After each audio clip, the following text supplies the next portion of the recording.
For this video, I will be delving into the video game Aliens vs. Predator.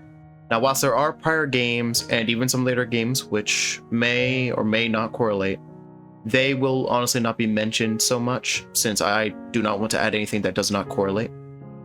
Anyways, whilst I go over this video game, I will provide my own experiences pertaining to the game, since I was originally on this game, well, honestly during its heyday, which was, I'd say about maybe 10 years, maybe a little bit longer ago.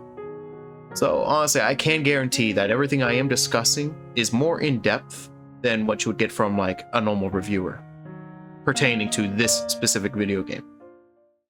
Now, what is Alien vs. Predator 3? Alien vs. Predator 3, also known as AVP3, is a 2010 video game which was developed by Rebellion and published by Sega for the PlayStation 3, Xbox 360, and the PC. Now, as I did state earlier, this game is a sequel, which is connected to Alien vs. Predator 2, but that is a video game, it's not the movie that many people would know of if they're obviously searching this up. Honestly, it does not have a connection. Like, Alien vs. Predator 2, the game, does not have any connection to the third one. There's no plot relation, and there are no genuine connections from what I was researching. Instead, this game's events are based on the planet BG-386, which is sometime after Alien 3. The timeline starts with a Weyland-Yutani research team that is led by the legendary Carl Bishop Weyland. They had discovered a pyramid with Yautja origin. In case you are curious or have never heard this before, a Yautja is essentially another term for a predator. It's what they are identified as. Now, whilst researching the pyramid, they were simultaneously studying the xenomorphs, which were found inside the pyramids. Now, if you've seen the movie Alien vs. Predator, you'll realize there is a bit of a correlation here. Now, the reasoning behind doing this is because they are after the advanced technology which is contained inside the pyramid. Although, plot twist, while they were doing this, the xenomorphs were able to escape due to a huge wave of energy which fried the circuits and also turned off the electrical grid, or we could say make it a little bit buggy, to which the restraints on the xenomorphs were kind of broken with ease. Now, due to this event, this led to our response from the United States Colonial Marine Corps, and at the same time, the Predators were sending out 3 of their members to investigate whatever was going on with Yutani, with the pyramid. Since we are on this subject, I'll also talk about the characters real quick. Now, the 3 characters for the game are the Rookie, Specimen 6, and the Dark Predator. Now, the Rookie is a Colonial Marine who was deployed to planet BG-386. The purpose of the Rookie was honestly to survive the outbreak, investigate what happened at the colony, rescue anyone that he could, destroy and eliminate the threat, and confront the source of the issues, which was the Weyland-Yutani Company. Now, as for Specimen 6, Specimen 6 is a xenomorph that broke free during the pyramid incident. You know, the whole electrical grid issue. It was being contained and evaluated at that moment. But due to that incident, it was able to break free. Now, once it broke free, its whole objectives was mainly to escape the research facility and, you know, free its kin. It was also trying to evolve while killing anything in its path, and also taking in some, incentives from the Hive's connection. Obviously, it had to liberate a bunch of its kin, not just in the facility, but also in other areas to keep everything going and functioning. Although the main purpose of the xenomorphs, if you've ever seen the movies, is to spread the infestation, which is to, keep procreating, so to say. But another purpose that Specimen 6 had during this game was to exterminate the cause of their situation, which, ironically, connects back to Yutani. Now lastly, let's talk about the Dark Predator. Now this Predator, or as we also have now, been defining it as, a Yautja, came here due to a distress signal sent out by one of its clan members. Its purpose in coming here was honestly to uphold the clan's honor, recover any relics that were lost, hunt anything that was in its way, prove its worth while it was hunting, because that is a huge thing with the Predator clans. And the final purpose was honestly to destroy the Weyland-Yutani facility on BG-386, also known as the Pyramid. Something to note. All that was said is honestly a broad summary of the story. All 3 are playable, but do seem to have a chronological order. If you are considering playing the single player game, then I would recommend starting as a Marine, then going to the Alien, and finally ending on the Predator. That way you would get the entire story behind the game, since if you don't follow that order, it'll seem a little bit out of order and a little bit confusing. Alright, since I've covered the basic bits, I guess we should get into the main topic. Is the game good? Now, honestly, when we're talking about the single player game, I honestly enjoy the story. Obviously, when it comes to the story, I'm talking about the characters, the gameplay, the lore, and obviously, the plot. There is a lot that I enjoy about the single player campaign. Yet, I have to admit, what I love the most about this whole campaign is not just one specific campaign, it's all three, because of how they connect, as I was mentioning in the earlier bits. Honestly, that is something that I found interesting when they did that. It reminded me of another game. Now, as to something else that I would say is really good about single player, I have to admit the graphics and designs are honestly really good for their time. This does also go into the multiplayer designs and graphics, because obviously you could just mod the game and make it look better or fix all the issues. Like, let's say there's any bugs that you don't like, you could just cut them out. But if we're talking about the authentic design, I honestly do believe they did a good job.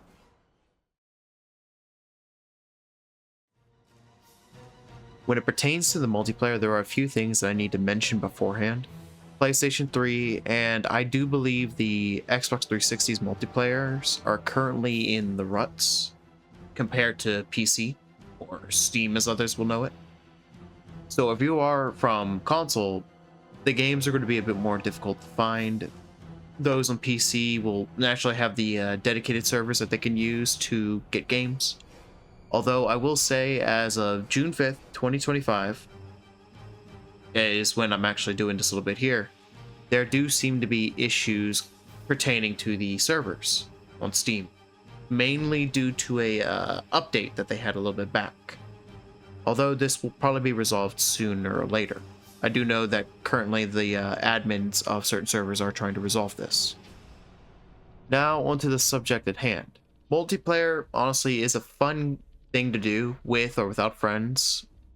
Although I will say it can be a little bit dramatic at times, a little bit stressful, a little bit chaotic, depending on who you might be playing against. Although I won't be going into this now, mainly because it's something I'll probably discuss a little bit later into the video. Now, when it pertains to the multiplayer, you can play any of these, species that I've listed already, the Alien, the Marine, and the Predator. Although this is also true for your enemies, the other players. I will say this, there are no AIs that you can fight against in this game online. AI are purely on the single player, so you will have to live with that if you like, using AI as something to get, points and, try to win the game that way. Now, depending on what you're playing specifically online, whether you're in a public server, a private server, a public game, a private game, whether you have like anything specific like you're using to keep people out, I will say this, when you're on private servers, you can obviously just play with your friends, you can have fun, and obviously you might be hosting more than likely due to the system that they had on consoles. But on PC, you can also go into the dedicated servers, but there is a chance, depending on the, I guess you could say, activity of the admins with that server, whether or not you might run into a hacker. The hackers are a little bit varying. They can be, sometimes they're mild, where they might just have infinite ammo or something, stupid, or super speed. And other times they're just over the top. They fly around, they one-shot you all over the map. You can't even like spawn in without death. And they like to proclaim themselves as, the messiahs of a game because of that. Although this only happens if and only if the admins are a bit negligent in their duties. Now, something else that is worth noting is the gameplay. The movements of single player and, multiplayer are a bit different compared to like what you would expect, especially when it comes to the species. Now, predators have the ability to move faster with their heavies, and by that I mean they just have a faster attack speed. They also do get a faster charge time, but this is pertaining to the plasma casters, not the charge nodes. So it would take, like, let's say half a second to fully charge a plasma shot. But to make up for this, the Predators also do have slower light attacks. Now, as for Xenomorphs, they get faster light attacks, they get a longer ranged lunge, but their heavies are slow. Now, a Marine has a bit more flexibility when it comes to their weapons, since, I'll be honest, their spawns suck. I've played Marine a good while, and I could tell you that when you spawn in as a Marine, you have to pray you don't just spawn in front of a Predator with a plasma caster. It's just, it sucks, and it also depends on the maps. If it's a small map, higher chances of getting shot. A bigger map, lesser chances, but just means a lot of traversing. Now, as I'm sure you've noticed, there are various differences when it comes to the single player and the multiplayer. I still stand by the fact that I still like the single player more than I do the multiplayer. But I will admit the game modes on multiplayer can be fun, especially if you are affiliated with certain clans that focus on the quote-unquote fun aspects. For example, the Hive. Alright, so let's get into the final part that I'm sure everyone's been waiting for. Is this game worth playing in 2025? Now, at this point, I'm going to be blunt. Single player is honestly my favorite, game mode. I like to play just single player. It's fun. There's no toxicity. There's no, having to worry about other players. You're just worried with the AI. You fight the AI. You play the game alone. And honestly, it's fun. I have nothing negative I can say about the game. I know there have been people who've said there's some bad things about the single player, but honestly, I can't see it. I've played the game for years, so to me, single player just seems perfect. In fact, when I played it on PlayStation and Xbox, before I even settled on PC, everything seemed fine. When you got on PC, obviously, there's some things you could do which made the game even better, which is mod it, but also the graphics that came on PC and, all the stuff you could modify on it made it already better than what, I expected from PlayStation or Xbox, because it's obviously like I'm repeating myself on PC. But if I'm being honest, my main issue usually stems with the multiplayer, community.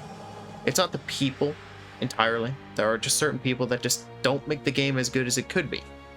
Like, for example, I've played for years, so I do enjoy playing the game, and honestly, it is fun playing multiplayer as well when you have a group of people you're hanging around.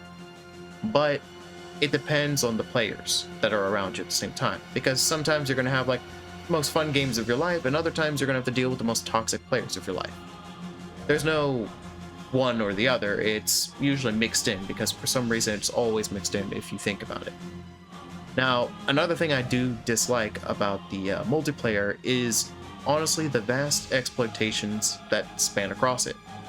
There are various bugs and glitches that span across it on not just one species, but each species.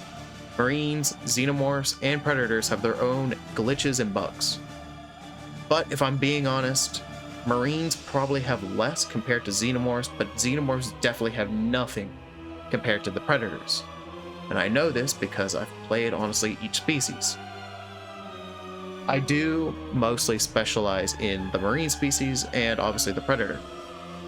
But I will say the most that comes out of a Marine is obviously, the sniper glitch or the punch and kill glitch. But when it comes to the Predator, it's not even a comparison. Like, honestly, it really is disgusting when you have to look at Predators when they start exploiting their own glitches. Now, if we're not talking, intentional exploitation, and, we're talking about like the species in general and multiplayer, I would still have to say there is a balancing issue. A big balancing issue. Because even as a pred, you're always going to use a specific exploit without realizing it, because the devs did not really remove some of the bugs. It's way worse on the consoles than it is on PC, thankfully. But honestly, even then, the Predators have it a little too easy. You can pull out a plasma and one-shot every single species on the game. You can kill a Marine with like 2 shots, a Xenomorph in 2 shots, and a Pred within 2 shots. If you know what you're doing and you're skilled enough to do the shots. You don't even need to lock on. It takes like maybe half a second and you get a full charge shot at somebody and you can just hit the ground and that's it. You're done. And let's not even talk about some of the exploits with like, the blades. There's even the fact that there's a bug with the heavy where you can just press the sprint button at the same time and just perform a sprint heavy across the map and completely ruin a Marine's day just by stunning them with the heavy and then grabbing them. simple work. And honestly, it's why I think Preds are a little bit too easy. A little too, you know, overrated in my opinion. Now, obviously there is the player base, but I can't blame the devs, and I don't blame the new players. I blame the older generation players, which involve myself as well. Because honestly, this game does have potential. I'm not going to lie about that. It really does have the potential. It's just that it's being bled dry by an older generation, which came from console. And if you know anything about the console wars and all that stuff, you'll understand why I'm saying this. Now, honestly, it is a toxic war zone, as I was saying earlier, and the only thing that I dislike about like how everything is, you know, growing currently is that most of the time when we do get new players on that game, they usually turn out into, you know, punching bags. It's not easy to adapt to a game where, you know, skill is honestly a joke and it's all about exploitation is everything. It's honestly why I do personally worry for like new players when they do this, and it's why I'm also making this review, to at least give you a little bit of a forewarn before you consider, you know, playing the game or buying it.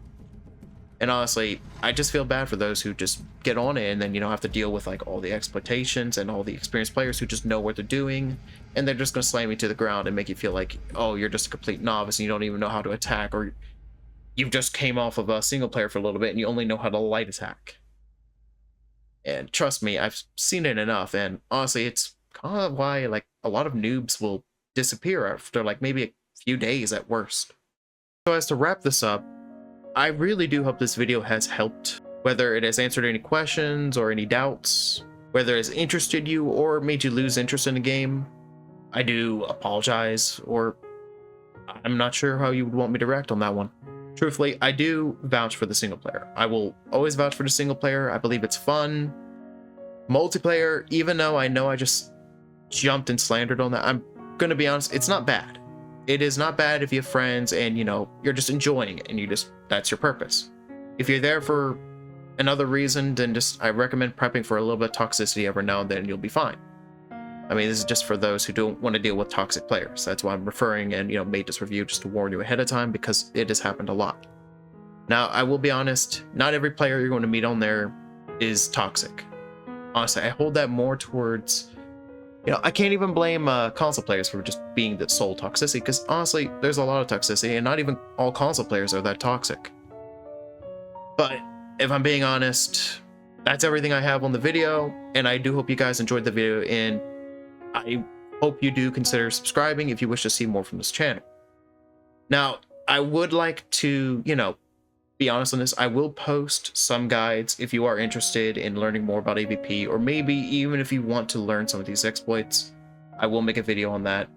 Just, you know, subscribe, put a notification down, and I can promise you at some point it will be done within, like, let's say a month or two, maybe 3. Just depends on scheduling. Y'all have a good one.